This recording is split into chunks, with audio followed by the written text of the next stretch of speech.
चलिए दोस्तों, आज हम गणित शिक्षण शास्त्र के अंतर्गत पहला अध्याय के में जितने भी क्वेश्चन आएंगे उसको सारे हम देखेंगे अभी। जैसे उसमें गणित का अर्थ क्या होता है, उद्देश्य क्या होता है, गणित का पाठ्यक्रम क्या होना चाहिए, सारे क्वेश्चन जितने भी क्वेश्चन पूछे गए हैं सीटेट में अभी तक सारे क्वेश्चन को अभी डील करेंगे वन बाय वन करके। तो इसके अंतर्गत क्या सब पढ़ना चाहिए और इसके अंतर्गत ही हमारे एग्ज़ाम में पूछे जाते हैं। ये पहला चैप्टर की बात मैं कर रहा हूँ। जैसे गणित का अर्थ क्या होता है, एक मिनट। जैसे गणित का अर्थ क्या होता है, परिभाषा क्या होता है, गणित का उपयोग और महत्व क्या होता है। जैसे उपयोग और महत्व को हमारे लाइफ में दैनिक क्रय विक्रय में देखा जाता है, वाणिज्य व्यापार में देखा जाता है, विज्ञान एवं प्रयोग में भी देखा जाता है। उसके बाद गणित के शिक्षण के उद्देश्य क्या हैं, विभिन्न स्तर पर गणित के उद्देश्य क्या होते हैं, ये सारी चीज़ों को देखेंगे। ये इस अध्याय में अंतर्निहित विषय वस्तु की ये सब सारे बातें हैं। हम डायरेक्ट क्वेश्चन पर चलते हैं। क्वेश्चन जो सीटेट में यहाँ पर दिया हुआ भी है, विगत वर्षों से पूछे गए प्रश्न सिर्फ सीटेट के लिए गए हैं, और भी टेट्स हैं जो हम आपको बताएंगे। पहला क्वेश्चन आपके सामने क्या है, राष्ट्रीय पाठ्यचर्या, इसको थोड़ा अब ठीक है। राष्ट्रीय पाठ्यचर्या की रूपरेखा एनसीएफ 2005 के अनुसार विद्यालय पाठ्यचर्या में गणित के अध्यापन का लक्ष्य होना चाहिए कि बच्चे प्रभावशाली गणित सीखें। प्रभावशाली गणित का अर्थ क्या होता है? पहला ऑप्शन, सीखी गई गणितीय तकनीकों को समझकर उनका विनियोजित या उचित बोलते हैं उसको उपयोग करना। दूसरा, गणितीय खेलों और पहेलियों को हल करना। तीसरा, गणित की प्रयोगशाला में ज्यामितीय प्रयोग की जांच करना। और चौथा, गणितीय कार्य पद्धति और परिकलन प्रक्रियाओं को, या परिकलन प्रक्रियाओं मतलब एल्गोरिथम बोलते हैं, का ज्ञान। इसका आंसर बताइए क्या होगा। पहले हम आपको 2005 एनसीएफ 2005 की कुछ बातें मैं बता रहा हूँ, उसको ध्यानपूर्वक सुनिएगा। एनसीएफ 2005 में क्या कहा गया है वो हम बता रहे हैं कि चलिए देखते हैं को। और एनसीएफ के एक अलग वीडियो भी हम डालेंगे। फिलहाल मैं यहाँ पे बोल के बता रहा हूँ कि बच्चे के विचार प्रक्रिया का गणितीकरण करना होता है पहला। उसके बाद बच्चे गणित में आनंद लेना सीखे, ये एनसीएफ का कहना है। और गणितीय तकनीक का कहाँ और कैसे उपयोग किया जाए, अर्थात बच्चे प्रभावशाली गणित सीखे, इसका कहने का अर्थ है। गणित को बच्चे के जीवनानुभवों का एक अंश बनाना है, मतलब गणित को जीवन से जोड़ करके उसको बताना है। बच्चों को रुचिपूर्ण समस्याएं बनाने एवं उनके हल प्रस्तुत करने के लिए उत्सुकता करना है, प्रेरित करना है। बच्चों में तार्किक चिंतन को विकसित करना है।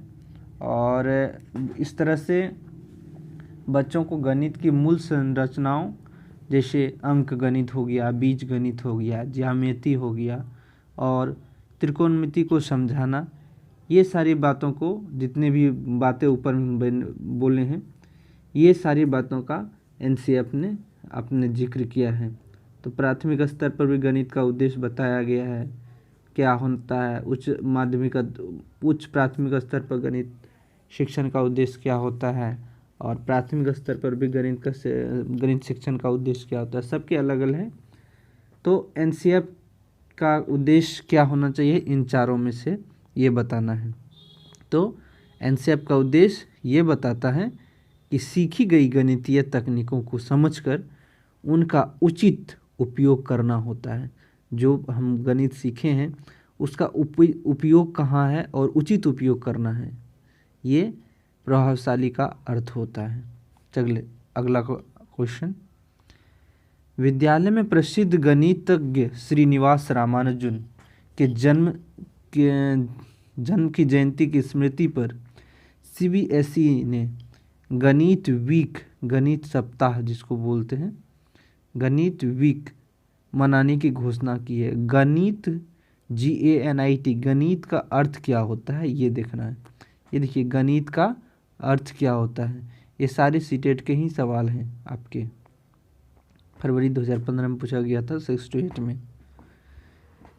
चलिए, क्या होना चाहिए? पहला ऑप्शन संख्यात्मक नवाचार और तकनीक में योग्यता में वृद्धि। दूसरा ऑप्शन संख्यात्मक नवाचार और प्रशिक्षण में अभिवृद्धि। संख्यात्मक नवाचार और प्रशिक्षण में योग्यता में वृद्धि। चौथा ऑप्शन संख्यात्मक नवाचार और तकनीक में अभिवृद्धि में वृद्धि। बताइएगा इन चारों ऑप्शन में कौन सा होगा?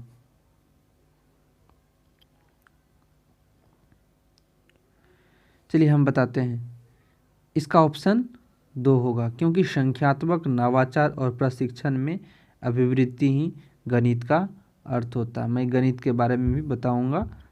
थोड़ी सी चर्चा करते हैं हम गणित के बारे में। गणित का क्या अर्थ होता है वो हम बताते हैं। गणित का सामान्य अर्थ होता है गणना का विज्ञान। गणना का विज्ञान, ठीक है।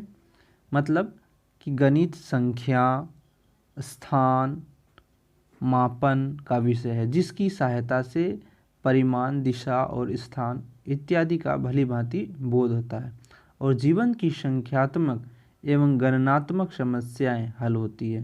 संख्यात्मक मतलब संख्या से, और गणनात्मक मतलब ये होता है कि उसको कैलकुलेशन करके गणितीय अवधारणाओं को सहायता से हम कठिन समस्या को भी सरल बना सकते हैं।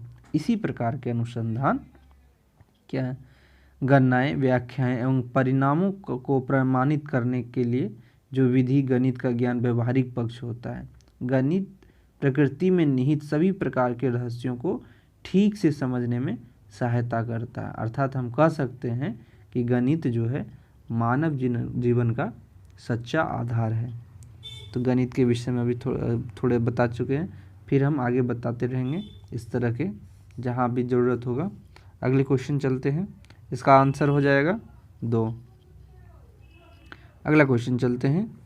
उच्च प्राथमिक, ध्यान में देखिए, उच्च प्राथमिक स्तर पर गणित सीखने का क्या तात्पर्य है? यहाँ प्राथमिक स्तर नहीं है, उच्च प्राथमिक स्तर है। उच्च प्राथमिक स्तर पर उच्च प्राथमिक स्तर पर गणित सीखने का तात्पर्य क्या है? पहला ऑप्शन गणित अवधारणाओं की समझ में वृद्धि और उनके अनुप्रयोग में समस्याओं को तर्कसंगत रूप से हल करना। केवल समस्याओं को हल करने की तकनीकों को सीखना। बहुत सारे नए सूत्रों और परिकलन प्रक्रियाओं को सीखना। विभिन्न प्रकार की गणित समस्याओं के हल और विधियों को स्मरण करना।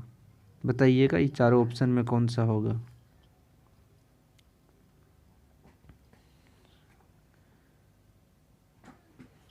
चलिए यहाँ पर देखते हैं।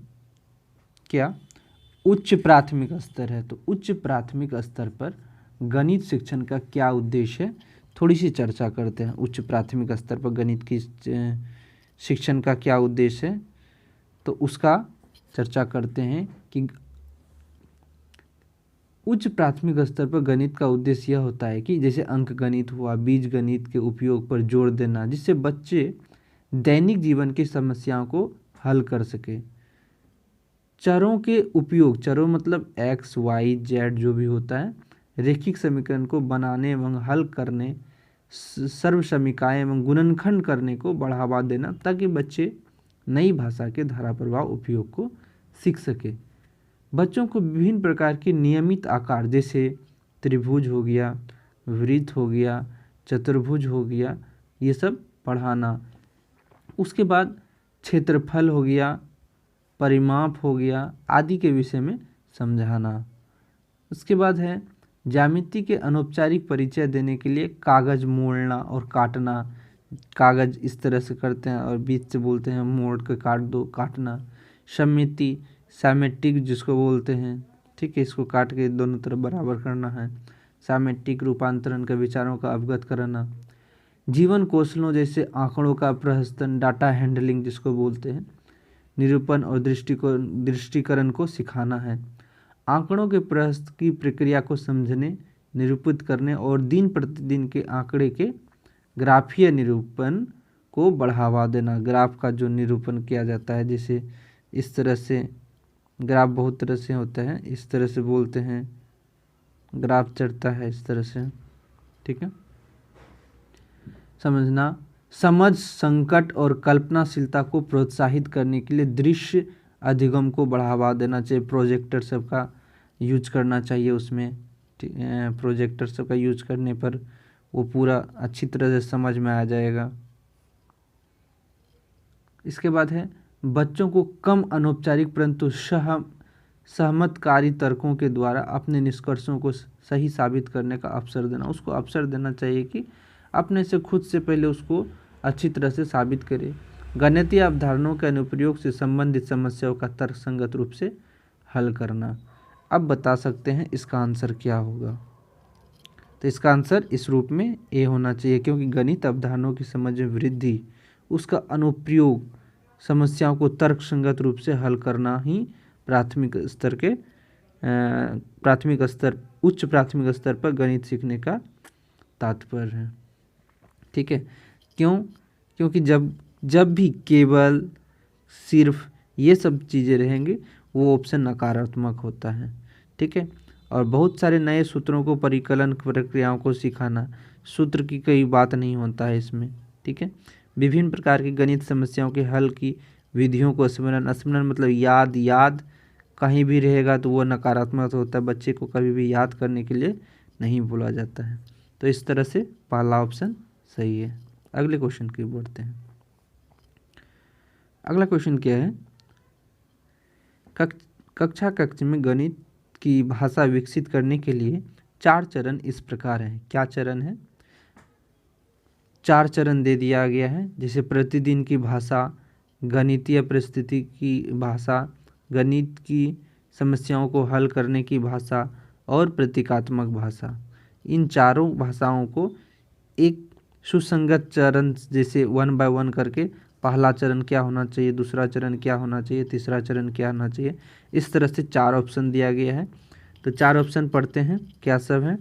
पहला ऑप्शन प्रतिदिन की भाषा होना चाहिए, उसके बाद गणितीय परिस्थिति की भाषा होना चाहिए, उसके बाद गणित की समस्याओं को हल करने की भाषा होना चाहिए और अंतिम में प्रतीकात्मक भाषा होना चाहिए।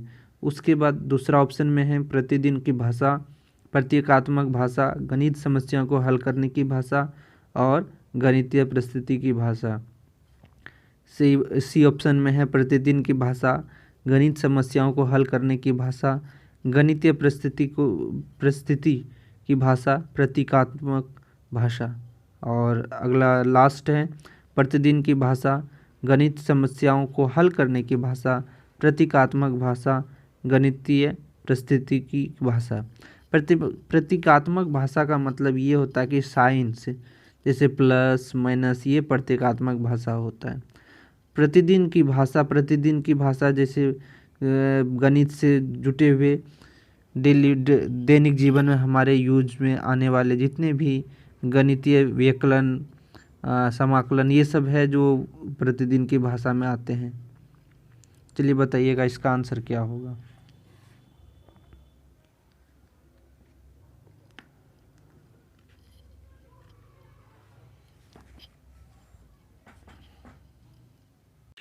चलिए इसका सही उत्तर देखते हैं। सही उत्तर है कि क्या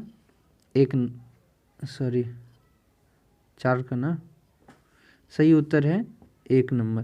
प्रतिदिन की भाषा, पहले कभी भी प्रतिदिन की भाषा का मतलब होता है गणित से जुटी हुई दैनिक जीवन में प्रयोग होने वाली भाषा का प्रयोग करना पहला चरण में आता है। उसके बाद गणितीय परिस्थिति की भाषा, गणित कहाँ कहाँ यूज होता है, उसके बाद गणित परिस्थिति की भाषा। परिस्थिति मतलब होता है कहाँ, परिस्थिति का मतलब एक होता है कि जहाँ पर आप एक ऐसा मोमेंट आ जाए, गणित का यूज करना है वहाँ पे भाषा। उसके बाद गणित की समस्याओं को हल करने की भाषा, गणित की समस्याओं को हल करने की भाषा। जब ये दोनों भाषा के बाद ही गणित समस्याओं को हल करने की भाषा आती है और लास्ट में प्रतीकात्मक भाषा आती है।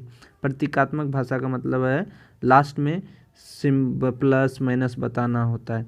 जैसे प्रतिदिन, एक और अच्छा से हम बता देते हैं। प्रतिदिन की भाषा में जैसे बोलते हैं कि कोई भी चीज़ बच्चे को पहले क्या करते हैं, बच्चे को पहले प्रतिदिन की भाषा पहले डायरेक्ट वहाँ पे प्लस माइनस नहीं सिखा के पहले बोलते हैं बच्चा ये क्या है, 1 लड्डू, दो ये क्या है, 1 और लड्डू, तो दो को मिला के कितना होगा, दोनों लड्डू को गिनो तो तो वो गिनता है 1 और 2, तो 2 लड्डू, वहाँ पे 2 सीख जाता है वहाँ पे।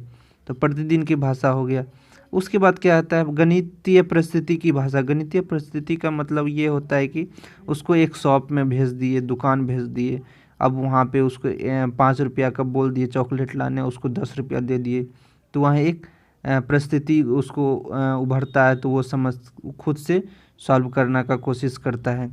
इसके बाद क्या है, गणित समस्याओं को हल करने की भाषा। गणित समस्याओं का हल करने का मतलब ये है कि कुछ सवाल उस सामने आ गया है और उसको गणित में हल करना है। जैसे 5 दे दिए हैं, उसके बोल रहे हैं 5 में से 6 को निकाल दो, 6 को सॉरी 5 में से, जैसे छोटी छोटी है, 6 में से 5 को निकाल दो, तो निकाल दो का मतलब क्या होना चाहिए, ये वे मतलब 1 होता है, तो बचा हुआ 1 हुआ। जैसे निकाल दो का मतलब, तो उसके बाद क्या हुआ, प्रतीकात्मक भाषा का यूज करना है, मतलब 6 माइनस 5 बराबर क्या होगा, 1। इस तरह से चरण इस शुरुआती दौर से और अंतिम तक प्रतीकात्मक चिन्ह तक आता है। अगला क्वेश्चन चलते हैं। अगला क्वेश्चन इस प्रकार है 5, पाठ्यचर्या रूपरेखा में गणित शिक्षा का स्थान 2 महत्व पर है। पहला, गणित की शिक्षा संक्रियात्मक परीक्षा में विद्यार्थियों के अंक सुधारने के लिए क्या क्या कर सकती है और उच्च कक्षाओं में सही विषयों का चुनाव करने में क्या सहायता कर सकती है। दूसरा ऑप्शन, प्रत्येक बच्चे को विद्यालय में बनाए रखने के लिए गणित क्या कर सकता है, उन्हें आत्मनिर्भर बनाने के लिए कैसे सहायता कर सकता है। तीसरा ऑप्शन, गणित की शिक्षा प्रत्येक बच्चे में संप्रेषण कौशल को कैसे सुधार सकती है और विद्यालय के बाद उन्हें कैसे रोजगार उपलब्ध करा सकती है। चौथा, गणित शिक्षा प्रत्येक विद्यार्थी के मस्तिष्क को कैसे संलग्न कर सकती है और वह विद्यार्थी की क्षमताओं को कैसे सुदृढ़ कर सकती है। तो बताइए क्या होगा।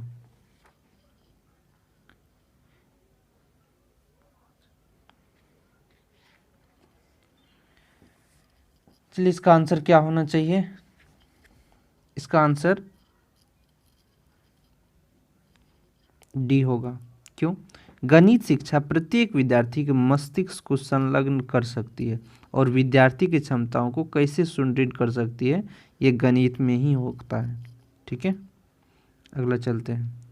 एक बार फिर से देख लीजिएगा, पाठ्यचर्या रूपरेखा में गणित शिक्षा का स्थान 2 महत्व पर है ना। तो थोड़ी सी पाठ्यचर्या के बारे में बात करते हैं। गणित शिक्षण में एनसीईआरटी के द्वारा जो पाठ्यक्रम तय किया गया है 2000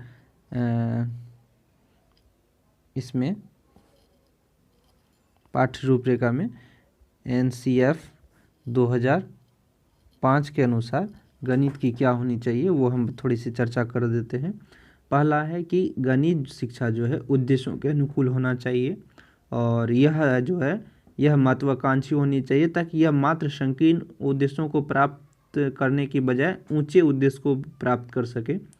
और यह सुसंगत होना चाहिए, मतलब गणित जो है सुसंगत होना चाहिए, ताकि विभिन्न प्रकार की विधियों और कौशल जो कि अंक गणित, बीज गणित आदि को संबंधित है, संयुक्त रूप से बच्चे को हाई स्कूल में विज्ञान और सामाजिक विज्ञान में आने वाली समस्याओं को हल करने में मदद कर सके। और गणित का महत्व होना चाहिए कि ताकि विद्यार्थी समस्याओं को हल करने की आवश्यकता महसूस करे। शिक्षार्थी और शिक्षक, मतलब शिक्षार्थी का मतलब है विद्यार्थी और शिक्षक, इन समस्याओं को हल करने में अपने समय और ऊर्जा देना उचित समझे और गणितज्ञ इसे एक गतिविधि समझे जो गणितीय रूप में लाभकर हो। और स्कूली गणित गतिविधियों पर केंद्रित होना चाहिए। स्कूली गणित जो भी होता है वो एक्टिविटी पर आधारित होना चाहिए, केंद्रित होना चाहिए। और पाठ्यक्रम या पाठ्यचर्या ऐसी होनी चाहिए जो शिक्षार्थियों के मस्तिष्क, यहाँ पे अभी थोड़ी देर पहले ही ऑप्शन मारे थे, डी नंबर क्या होती है देखिएगा, अभी हम एनसीईआरटी की चर्चा कर रहे हैं। पाठ्यचर्या या पाठ्यक्रम ऐसी होनी चाहिए जो विद्यार्थियों मतलब शिक्षार्थियों के मस्तिष्क को संलग्न कर सके, उनकी क्षमताओं को सुदृढ़ मतलब अच्छा बना सके। तो यहाँ पे डायरेक्ट एनसीईआरटी से ही लिया गया है। ठीक है, और आगे पढ़ते हैं क्या है। पाठ्यक्रम बच्चों की जीवंत वास्तविकताओं से संबंधित होना चाहिए। जो पाठ्यक्रम गणित पाठ्यक्रम जो बनाया जाता है वो विद्यार्थियों के जीवन से ही वास्तविक जीवन से होना चाहिए। पाठ्यक्रम ऐसा होना चाहिए जो बच्चों को महत्व दे, विषय को नहीं। ऐसा नहीं है कि सिर्फ गणित सिखाना है, 2+2=4 इसी को सिर्फ सीखो, उसको नहीं। ये उसके जीवन को महत्व दे, विषय को नहीं। गणित पढ़ाना उसको जीवन से जोड़कर पढ़ाएं। पाठ्यक्रम केवल उच्चतर माध्यमिक और विश्वविद्यालय शिक्षा की तैयारी के लिए निर्मित नहीं होना चाहिए।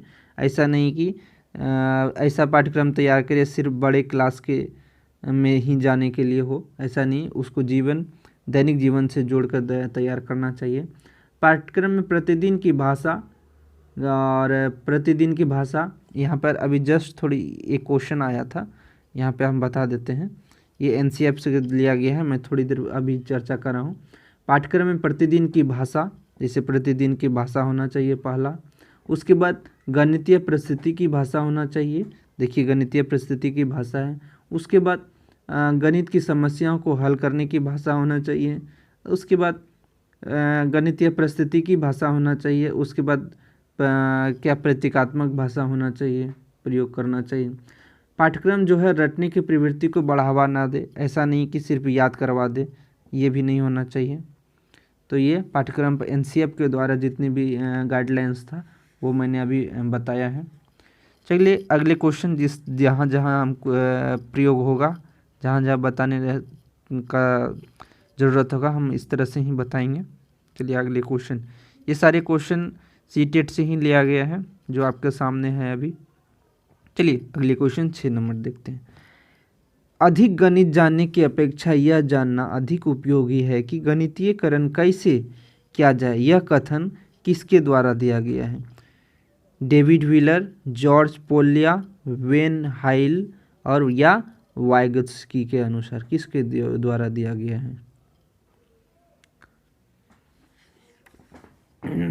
बताइएगा क्या होता है और किसके द्वारा दिया गया है। चलिए हम कुछ परिभाषा को बताते हैं और इसके अंतर्गत ही आप बोल सकते हैं क्या होता है। चलिए कुछ विद्वानों ने क्या क्या बोला है उसको हम गणित के पक्ष में हम रख रहे हैं। जैसे कि अलग अलग विद्वानों ने गणित को विभिन्न तरीकों से परिभाषित किया है। पहले हम बोल रहे हैं ये क्या हॉगबेन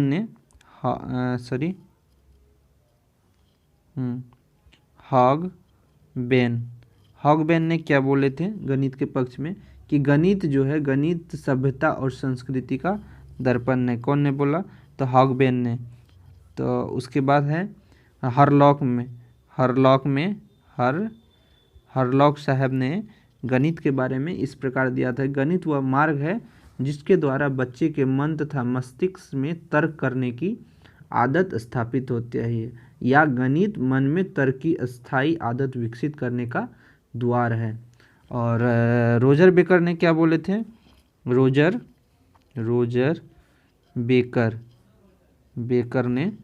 बेकर के अनुसार गणित सभी विज्ञानों का सिंह द्वार एवं कुंजी है।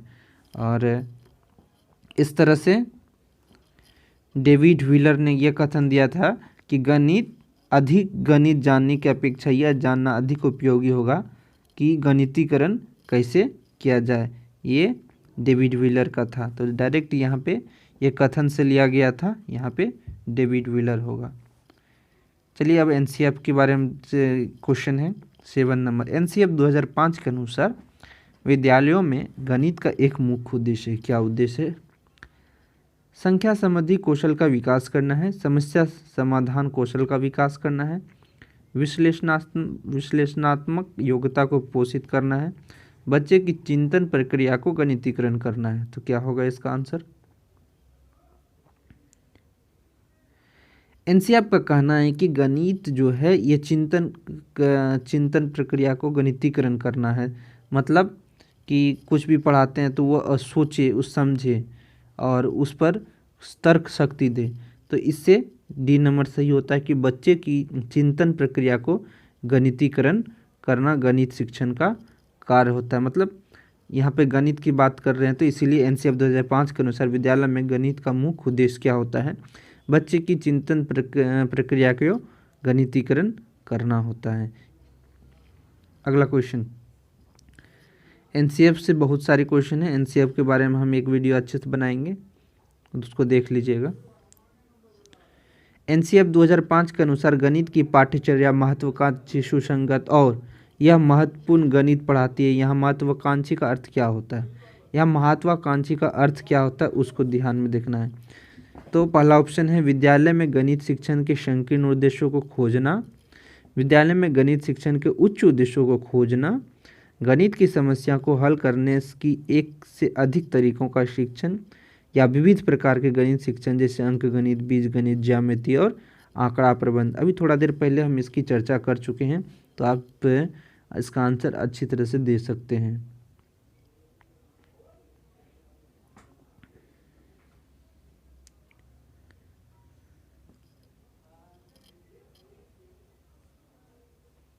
चलिए, इसका सही उत्तर होता है क्या, बी नंबर, जी बी होगा, क्योंकि ऊंचा उद्देश्य मतलब उच्च उद्देश्यों की खोजना का मतलब ये है कि इस उद्देश्य के अंतर्गत बढ़ते बच्चे के आंतरिक संसाधनों का विकास करना होता है, अर्थात बच्चे में चिंतन का विकास करना होता है ताकि वह अमूर्त विचारों के साथ काम करे।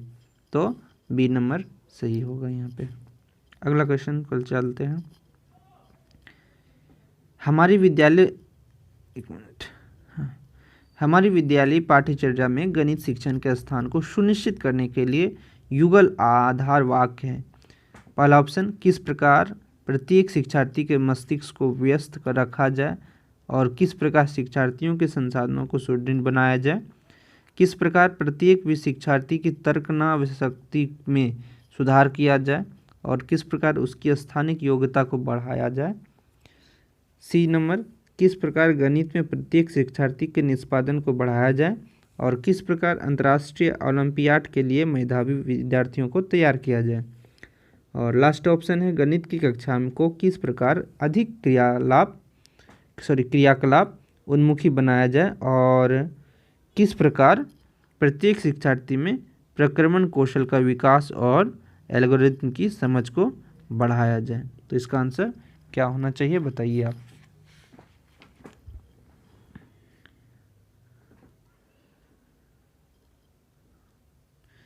चलिए एक बार क्वेश्चन फिर से पढ़ते हैं, इसके अंतर्गत ही आंसर छुपा हुआ क्या है।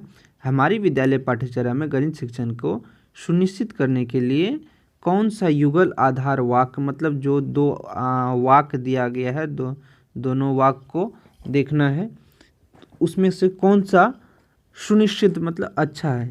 जैसे किस प्रकार शिक्षार्थी के मस्तिष्क को व्यस्त रखा जाए, सही बात है, जब भी बच्चे आते हैं तो उसको किस प्रकार पढ़ाई में व्यस्त रखा जाए, क्या करवाया जाए, है ना। और किस प्रकार शिक्षार्थियों के संसाधनों को सुदृढ़ बनाया जाए। शिक्षार्थी का जो संसाधन है, सर्वदृश्य संसाधन होता है, जो भी संसाधन होता है उसको किस प्रकार अच्छे किया जाए, अच्छे से उपयोग किया जाए। तो ऑप्शन एक ही सही होता है यहाँ पे। अगले चलते हैं, एनसीएफ से लिया गया है। एनसीएफ 2005 के लक्ष्य कथन के अनुसार विद्यालय गणित उस स्थिति में नहीं होता है जहां बच्चे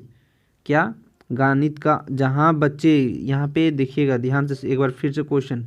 एनसीएफ 2005 के लक्ष्य कथन के अनुसार विद्यालय गणित उस स्थिति में नहीं होता है जहां बच्चे गणित का आनंद उठाने के लिए सीखते हैं, गणित को अपने दैनिक जीवन के अनुभवों के रूप में देखते हैं, अर्थपूर्ण समस्याओं को रखने और हल करते हैं, सूत्रों और एल्गोरिथम को कंठस्थ करते हैं। बताइएगा इसमें से आंसर कौन सा होगा।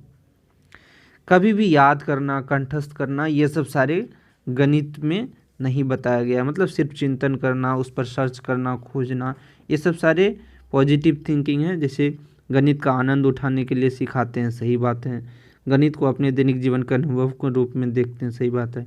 अर्थपूर्ण समस्याओं को रखते हैं और हल करते हैं, सही बात है। मतलब समस्याओं को हल करने की सुझाव देते हैं से, और सूत्रों और एल्गोरिथम को कंठस्थ करने के, यही तो नहीं है, मतलब यही आंसर सही है, ठीक है। तो इसका आंसर क्या होगा? बच्चे को कभी भी याद करना, कंठस्थ करना सूत्र आदि का। चलिए अगला क्वेश्चन की ओर चलते हैं। 11 नंबर विषय चरघातांकी का उपयोग छोटी संख्याओं को मानक रूप में व्यक्त करने में करना के अंतर्गत नीचे दिए गए तथ्यों का उल्लेख किया गया। किसका उल्लेख किया गया है? 4 तरह से दिया गया। अभी देखिएगा, प्रकाश की चाल 3.00000 मीटर पर सेकेंड है। माउंट एवरेस्ट की ऊंचाई 8,848 मीटर है। कंप्यूटर चिप में लगे तार का व्यास 0.0000003 मीटर है। पादप कोशिकाओं का साइज 0.0001275 मीटर है। तो उपरोक्त उदाहरण का उपयोग नीचे भी लिखा हुआ है, यहाँ पर पढ़ते हैं। उपरोक्त उदाहरण, ये जो एग्जाम्पल दिया है, उदाहरण दिया गया है, प्रत्येक उल्लिखित संख्याओं को मानक रूप में व्यक्त करने में किया गया है। ऐसे उदाहरण का उपयोग, अब आंसर यहाँ से देना है। पहला ऑप्शन, कक्षा में उन छात्रों जो विज्ञान में अधिक रुचि लेते हैं का ध्यान अपनी ओर करने का प्रयास है। शिक्षक द्वारा कक्षा के तीव्र बुद्धि वाले छात्रों की पहचान करने में सहायता करता है। संख्याओं के परिशुद्ध मतलब और अच्छी तरह से शुद्धता पहलू को दर्शाता है। अंतर विषयक उपागम को प्रतिबिंब करता है। बताइएगा क्या होगा?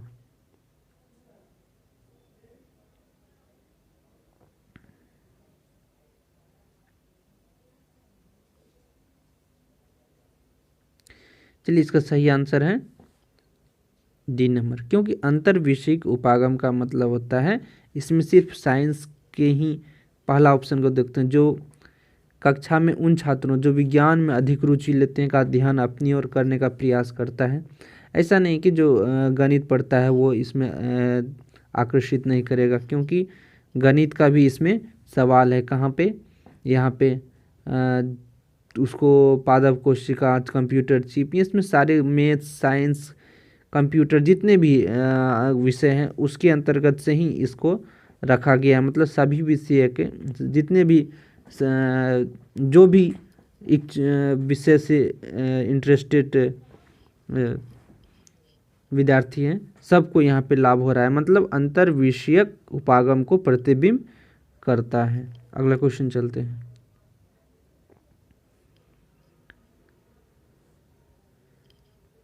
जीन पियाजे के सिद्धांत के अनुसार रैखिक समीकरण का प्रदर्शन, पहला है यहाँ पे 12 नंबर पढ़ रहे हैं। जीन पियाजे के सिद्धांत के अनुसार रैखिक समीकरण का प्रदर्शन, इसे हल करने की तकनीक तथा रैखिक समीकरण युग्म आत्मसातकरण है। दूसरा ऑप्शन, रैखिक समीकरण युग्म तथा द्विघाती समीकरण की अवधारणा का अधिगम समायोजन समस्या है। तीसरा ऑप्शन, रैखिक समीकरण का परिचय तथा इसे हल करने की अधिगम तकनीक आत्मसातकरण है। एवं रैखिक समीकरण युग्म की अवधारणा का विस्तार समायोजन की समस्या को बढ़ा सकता है। डी नंबर, रैखिक समीकरण युग्म का परिचय तथा इसे हल करने की तकनीक आत्मसातकरण एवं इसे रैखिक समीकरण के मूल से संबंध करना समायोजन है। बताइएगा इसका आंसर क्या होगा?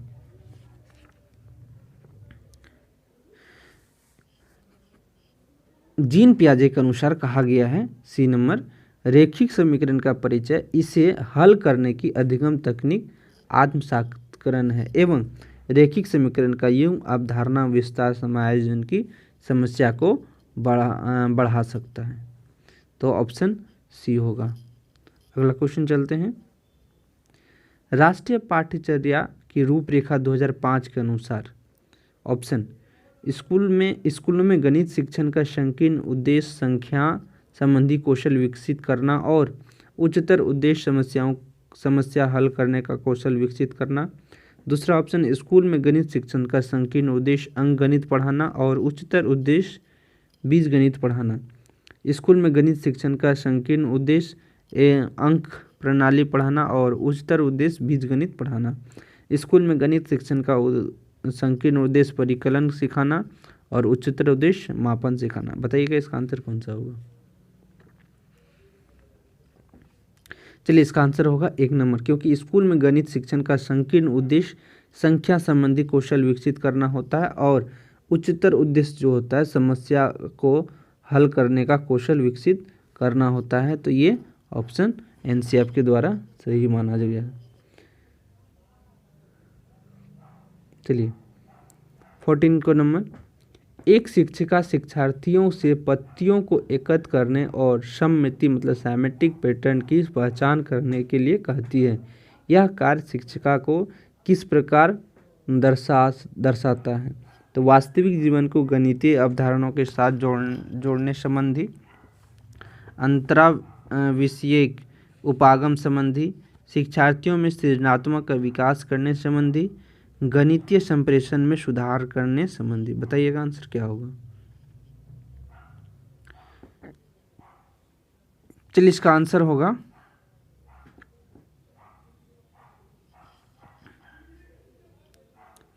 1 नंबर, क्योंकि गणित जो है वास्तविक जीवन को गणितीय अवधारणाओं के साथ जोड़ना। पहले भी कहा गया है कि गणित का शिक्षण ऐसा होना चाहिए जो हमारे दैनिक जीवन में रियल लाइफ से जोड़ने का काम होना चाहिए। तो इस प्रकार वो 1 नंबर सही होता है। अगला क्वेश्चन चलते हैं।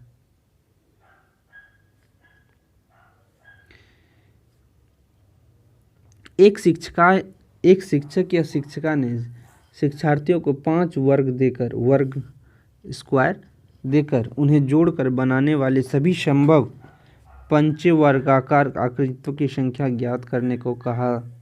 इसके उपरांत 6 वर्ग देकर उन्हें जोड़कर बनने वाली संभव 6 वर्गाकृतियों की संख्या ज्ञात करने को कहा। इसी तरह आगे बढ़ने को कहा। इस प्रकार की गतिविधियां शिक्षार्थी की सहायता करती है। किस प्रकार सहायता करती है? अवलोकन कौशल के सुधार करने में, या संख्या पैटर्न और आकृतियों के बीच संबंधों की पहचान करने में, या स्थानिक योग्यता का सुधार करने में, या विश्लेषणात्मक योग्यताओं के सुधार करने में। बताइएगा इसका आंसर क्या होगा।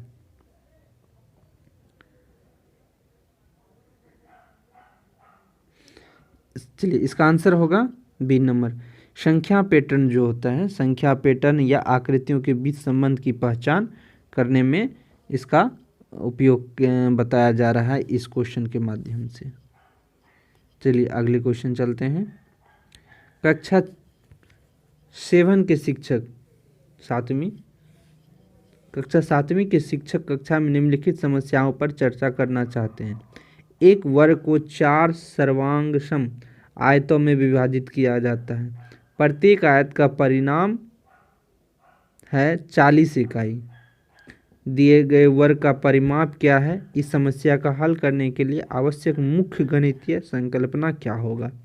पहला ऑप्शन है वर्ग और आयत का क्षेत्रफल, वर्ग और आयत का परिमाप, वर्ग और आयत की परिभाषा। दूसरा ऑप्शन है वर्ग, आयत, सर्वांगसम, परिमाप आदि शब्दावली का अर्थ। तीसरा ऑप्शन है आयत का क्षेत्रफल, वर्ग का परिमाप। चौथा ऑप्शन है समस्याओं को हल करने के लिए बीजगणितीय समीकरण। चलिए इसका आंसर क्या होगा?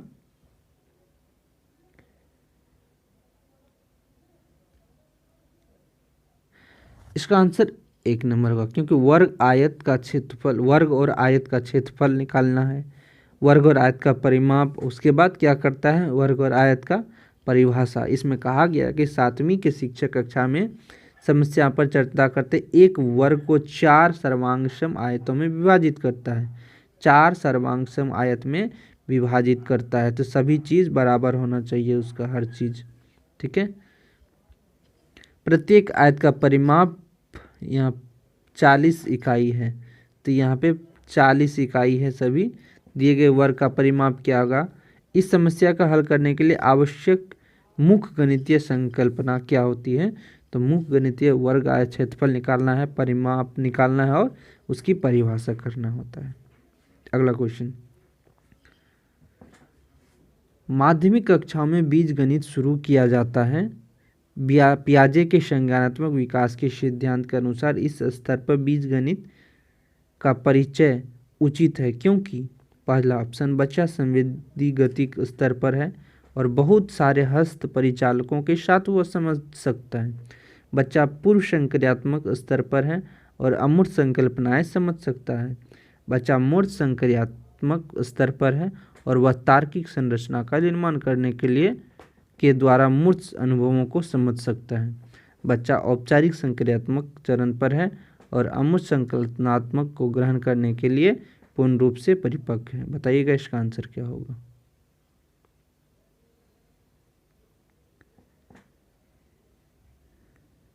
चलिए इसका आंसर होगा डी नंबर। जी हाँ, बच्चा औपचारिक संक्रियात्मक चरण पर है और अमूर्त संकल्पनाओं को ग्रहण करने के लिए पूर्ण रूप से परिपक्व है। अमूर्त संकल्पना मतलब वो किसी भी चीज़ को सोच सकता है बिना उसके सामने कोई चित्र किए हुए।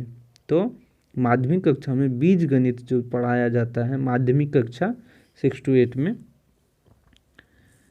पियाजे के संज्ञानात्मक विकास के अनुसार बीज गणित का परिचय है कि बच्चा को औपचारिक संक्रियात्मक चरण पर है और अमूर्त संकल्पनाओं को ग्रहण करने के लिए पूर्ण रूप से अच्छे हैं, मतलब परिपक्व समझ सकता है।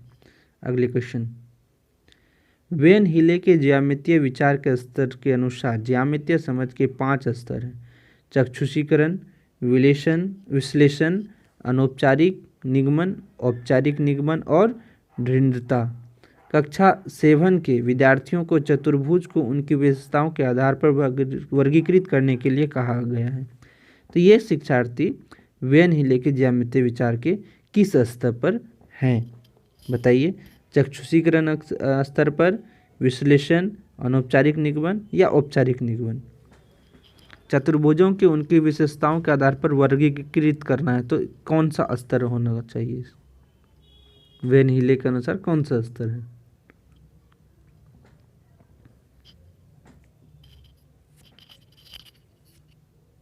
चलिए इसका आंसर है विश्लेषणात्मक स्तर।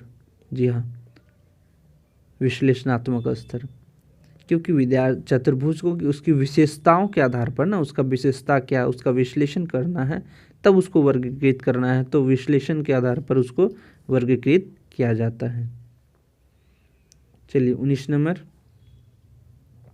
गणित की वर्तमान NCERT पाठ्यपुस्तक की अनुशंसाओं को ध्यान में रखकर लिखी गई है।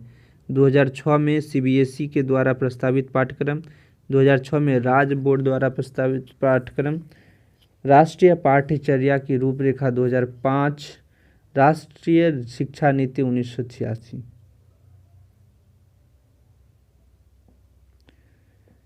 तो गणित की वर्तमान NCERT पुस्तिका जो है वो राष्ट्रीय पाठ्यचर्या रूपरेखा, जिसको NCF 2005 के नाम से जानते हैं, उसको ध्यान में रखकर लिखी गई है। अगले क्वेश्चन,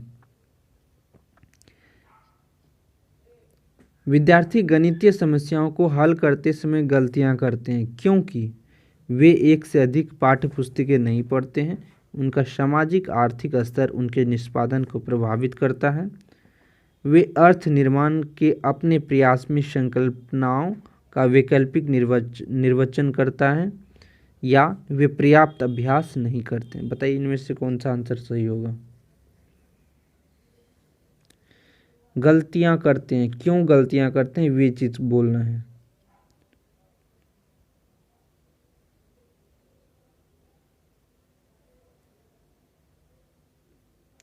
चलिए इसका आंसर क्या होगा? इसका आंसर सी होगा। वे अर्थ निर्माण के अपने प्रयास की संकल्पनाओं, मतलब जो उसका कॉन्सेप्ट है, वैकल्पिक निर्वचन करते हैं। मतलब उसका वैकल्पिक मतलब ऑब्जेक्टिव टाइप से विकल्प में वो निर्वचन करते हैं, तो इसीलिए वे गलतियां करते हैं। विद्यार्थी गणित समस्याओं को हल करते समय गलतियां करते हैं इसीलिए कि वे अर्थ निर्माण के प्रयास की संकल्पनाओं को वैकल्पिक निर्वचन करते हैं। अगला क्वेश्चन, गणित में बेहतर होने के लिए एक व्यक्ति को क्या होना आवश्यक होता है? गणनाओं में प्रवीणता, अमूर्त चिंतन और तर्कसंगत विवेचन द्वारा समस्याओं को बनाने और उन्हें सूत्रबद्ध करने की प्रवीणता, या सूत्र याद करने की, या हल को याद करने की। तो इसका आंसर क्या होना चाहिए? इसका आंसर बी होना चाहिए। अमूर्त चिंतन या तर्कसंगत विवेचन द्वारा समस्याओं को बनाने या हल करने, उन्हें सूत्रबद्ध करने, मतलब सूत्र बनाने के लिए उसकी क्रिएटिविटी होना चाहिए। तो गणित में बेहतर होने के लिए व्यक्ति को इसी की आवश्यकता होनी चाहिए। अगला क्वेश्चन, सलमान -3 -4 बराबर +7 को हल करता है, इस त्रुटि का क्या कारण है? कारण बताना है। सलमान को समान प्रकार की समस्याओं को हल करने के अभ्यास की आवश्यकता है। सलमान को पूर्णांक के गुणनफल की संकल्पना समझ में नहीं आई। सलमान लापरवाह है। सलमान को पूर्णांकों के योगफल की संकल्पना स्पष्ट नहीं है। बताइएगा।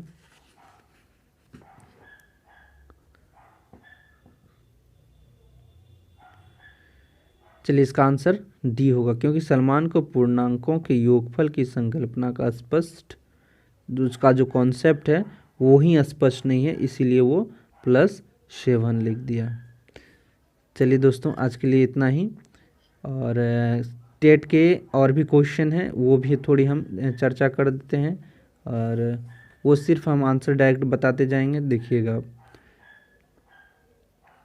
ये यूपी टेट में पूछा गया था, सलमान वाला फिर से। चलिए बताते हैं। सलमान -3 -4 7 लिखता है, तो इस त्रुटि का कारण क्या है? तो अभी जस्ट बताएं हैं, इस त्रुटि का कारण क्या होता है? सलमान को पूर्णांकों का योगफल की संकल्पना का स्पष्ट नहीं है। क्या होगा इसका आंसर, बताइएगा। या सलमान लापरवाह है, या सलमान को पूर्णांकों का गुणनफल की संकल्पना समझ नहीं आई, या सलमान को समान प्रकार की समस्याओं को हल करने के अभ्यास की आवश्यकता है। बताइएगा इसका आंसर क्या होगा।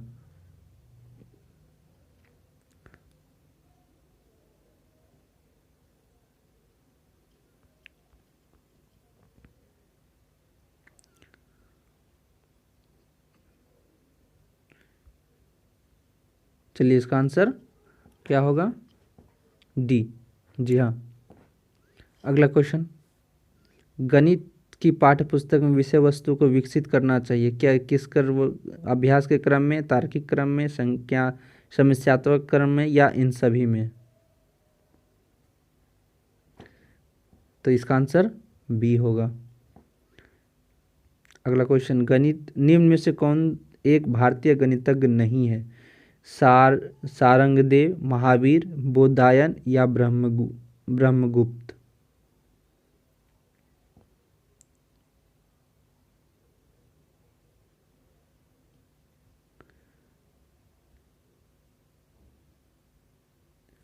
तो ये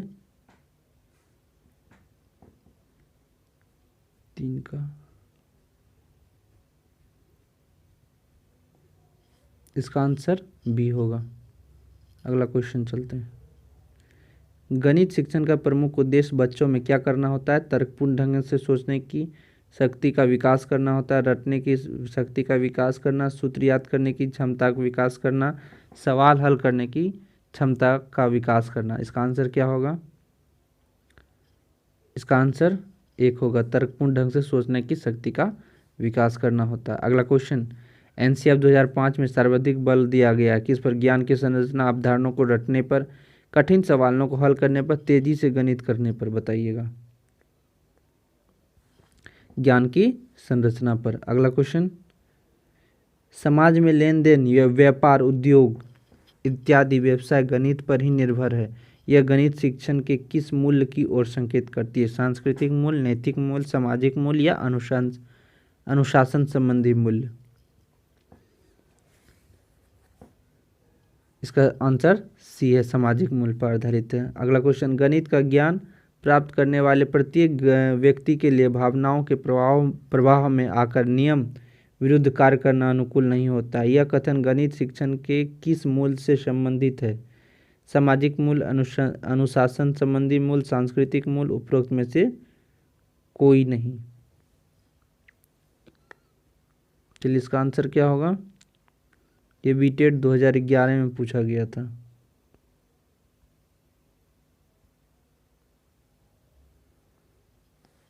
बी नंबर सही होगा। इसका आंसर 7 का बी होगा, अनुशासन संबंधी मूल्य।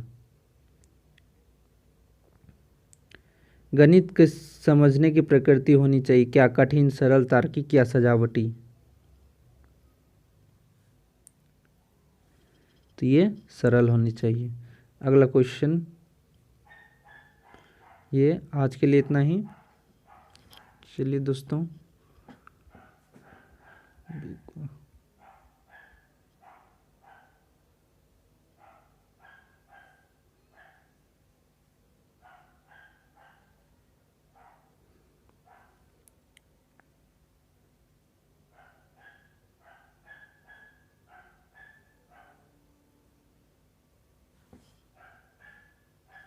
आप हमारे चैनल पर यूट्यूब के माध्यम से GROW ग्रो अप लाइव के नाम से हैं, इस पर आ सकते हैं और टेट की मैथ क्वेश्चन, सभी क्वेश्चन हम यहाँ पे डालते रहते हैं, इसको देख सकते हैं।